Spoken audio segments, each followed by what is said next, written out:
eu fiz aqui algumas considerações que precisam ficar bem claras para o povo, mas principalmente para a grande imprensa. Na realidade, principalmente para a Globo. Número 1. O Brasil teve governo militar e não ditadura militar. O pedido para que o exército tomasse o governo foi feito pelo povo. E eu deveria ter uns 13 anos e vivia e senti na pele todos os dias aquele sufoco, junto com meus pais, junto com minha mãe, que comentava com meu pai, com meus irmãos, sobre o andamento das notícias que na época eram transmitidas pelo rádio, em alguns casos até pelo telégrafo. Tendo em vista que a maioria absoluta da população do Brasil era rural. Na época, a religião era quase que exclusivamente a católica. E a igreja divulgava também os perigos que o comunismo representava para as famílias. As comunidades se reuniam, faziam novenas, rezavam muito para que o comunismo não tomasse conta do país. Foi um verdadeiro sufoco naquela época, pois a Rússia, a Cuba de Fidel Castro, apoiavam fortemente a instalação do regime militar no Brasil. Milhares e milhares de pessoas eram treinadas em técnicas de guerrilhas. As lideranças eram bem treinadas e dadas as badernas, as libertinagens de forma cruéis e violentas.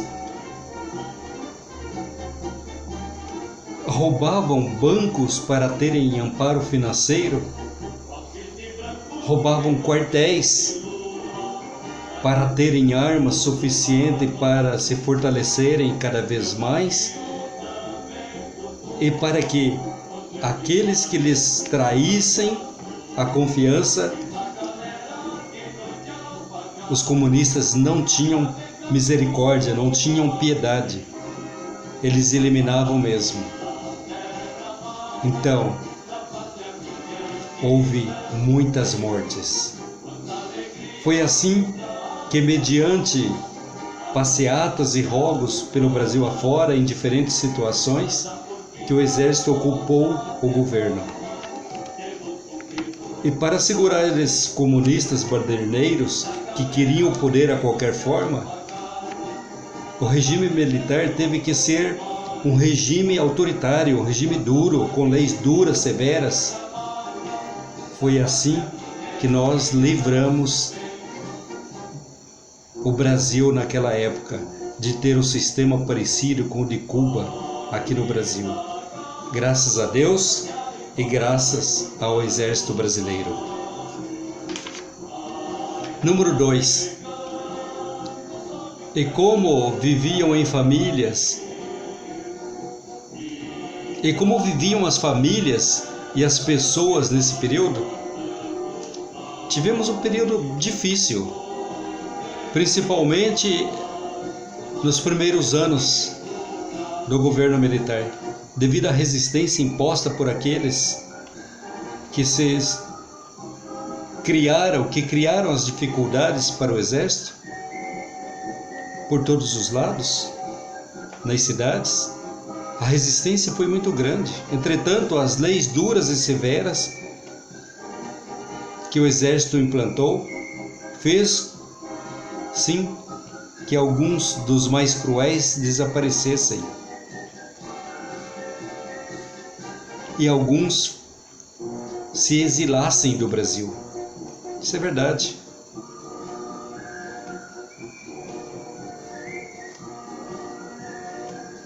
Mas graças a Deus,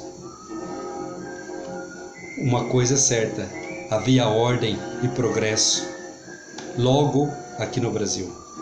As famílias passaram a viver de forma muito tranquilas. Creio que só houve dificuldades para quem gostava de zoeira, gostava de bagunça, gostava de libertinagem. Era exatamente isso. Quem quisesse estudar podia. Quem quisesse sair do estado, ir para o outro, podia. Não sofria nenhuma resistência. Foram criados muitos quilômetros de estradas asfaltadas, muitos quilômetros de ferrovias. Foram criadas várias pontes, como a ponte Rio-Niterói. Foram criadas muitas usinas hidrelétricas, como é o caso de Itaipu, binacional, a maior do mundo. Foi criada a Petrobras, FGTS. Foi criado muita coisa em 20 anos, pois se tinha ordem e se tinha progresso. Tem que se dizer que não havia roubos, assaltos, havia sim roubos pequenos. Como hoje, e o direito de ir e vir era sempre preservado, era sempre garantido. Eu lembro que eu estive no Rio de Janeiro, 1972, da região da Lapa até a Cinelândia a pé. Fui ao cinema, voltei à noite, tarde da noite, sem que nada me acontecesse. Tive novamente em 78, tive novamente em 82. Tudo período militar. Em 79, me formei na faculdade, sem problema algum. Quem quisesse crescer, podia. E número 3, ainda quero falar o que o povo quer hoje. A Globo disse que uma parte do povo está pedindo ditadura. Não, a Globo está errada, nós não estamos pedindo ditadura. Como os 503 deputados e 81 senadores e 11 ministros do STF, eles não conseguem segurar a onda, pois acabaram com o país, instalando quadrilhas que assaltam nossas riquezas, nosso dinheiro do povo arrecadado com impostos. E como os famigerados foram aumentando cada vez mais os percentuais de arrecadação para satisfazerem os seus caprichos quanto ao enriquecimento ilícito